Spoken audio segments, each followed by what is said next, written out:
Bien. La presión intratorácica negativa durante la respiración espontánea disminuye la presión en la aurícula derecha, aumenta el gradiente y por lo tanto aumenta el llenado de la aurícula derecha. El retorno venoso es máximo cuando la presión en la aurícula derecha es 0. Es decir, que si la presión en la aurícula derecha cae a 0, y eso se da con presión intratorácica negativa cuando respiramos espontáneamente, esto nos da el mejor retorno venoso. Este es el concepto por el cual tener los pacientes con respiración espontánea, y ya me adelanto a la parte final, con modos mandatorios de SIMB o presión de soporte, es el más adecuado para los pacientes porque mejora el retorno venoso. Y de esta manera mejora la precarga y mejora el llenado ventricular.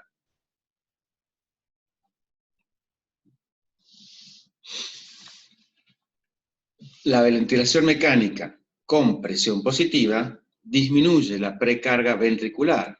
¿Por qué? Por aumento de la presión pleural, que aumenta la presión en la aurícula derecha, disminuye el gradiente venoso y por lo tanto disminuye el retorno venoso. Y esto se pone de manifiesto más intensamente cuando hay hipovolemia real o relativa, de nuevo, sepsis o vasodilatadores o vasoplejía posbomba, o en las cirugías de Glenn y Fontan, donde el flujo del retorno venoso no es con la presencia de una bomba que lo reenvía al circuito pulmonar.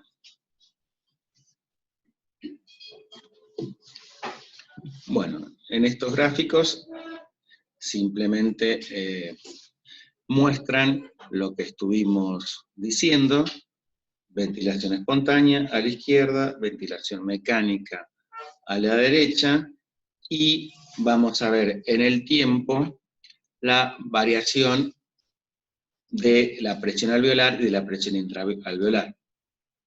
En ventilación espontánea, en inspiración, ¿sí?, la presión negativa se hace más negativa, ¿sí?, y en expiración tiende a 0. Ahora, en ventilación mecánica, que es ventilación a presión positiva, en inspiración la presión negativa se hace positiva, y en la expiración desciende, pero apenas se hace negativa.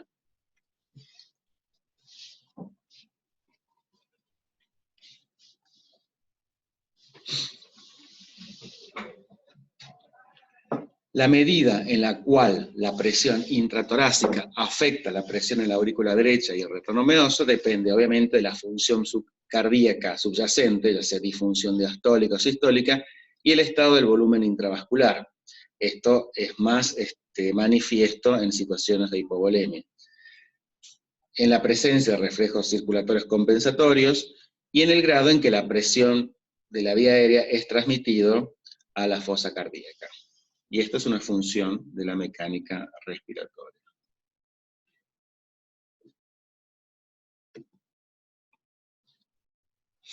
En última instancia, la medida en que se llena un ventrículo es función del retorno venoso sistémico y pulmonar, de la compliance ventricular, y ahora agregamos de la presión transmural ventricular diastólica.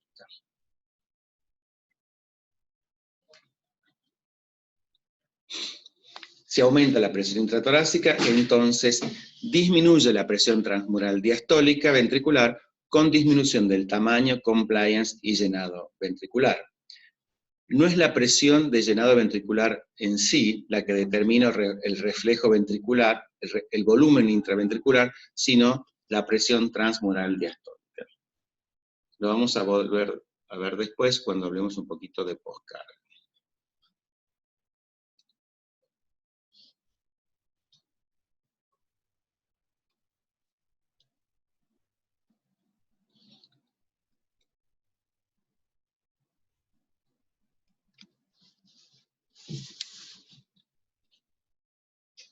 Acá podemos ver entonces que la presión intracavitaria, que está dada 15, 15, 15, ¿sí? Es la presión que está dentro del ventrículo, y vemos en el ejemplo A, ¿sí? Con presión positiva de +10, la presión transmural es de 5, ¿sí? En el segundo ejemplo, con presión negativa, la presión transmural es de 20, con lo cual el ejemplo A, ¿sí? Donde ponemos presión positivas, vemos que la presión ventricular transmural cae, y eso posteriormente nos va a hacer disminuir la poscarga del ventrículo.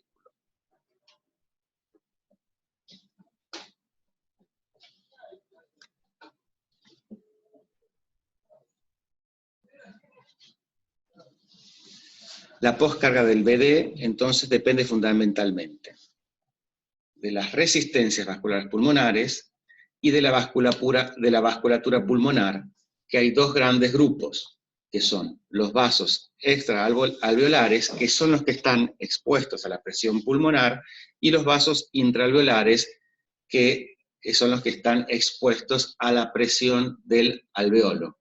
Y en estos vasos intraalveolares, el flujo va a depender de las conocidas zonas de West. ¿Recuerdan las zonas de West? Entonces, para el manejo de la poscarga del ventrículo derecho, va a depender entonces del grado de insuflación alveolar. En la zona 1 de West, la presión alveolar, que está muestra acá como el globito, es mayor que la presión de la arteria pulmonar, con lo cual, en este caso, hay sobredistensión, ¿sí? Hay colapso de la arteria, en este caso, y acá la zona de flujo sanguíneo es mínima, se podría decir. Esto, en una persona de pie, corresponde a la zona de los vértices pulmonares. En la zona media, la presión de arteria pulmonar es mayor, ¿sí?, que la presión alveolar, por momentos o en forma intermitente, lo cual permite haber un gradiente en presiones que es independientemente de la presión de aurícula izquierda. En estas situaciones, que predominan en pacientes con hipertensión pulmonar y en aumento de la poscarga del ventrículo derecho. Acá el flujo es intermitente. Y la mejor zona de ventilación-perfusión es la zona 3, donde la presión de arteria pulmonar, que acá está graficada más grande, es mayor que la presión de aurícula izquierda, que estaría acá al final, y esto es mayor que la presión alveolar.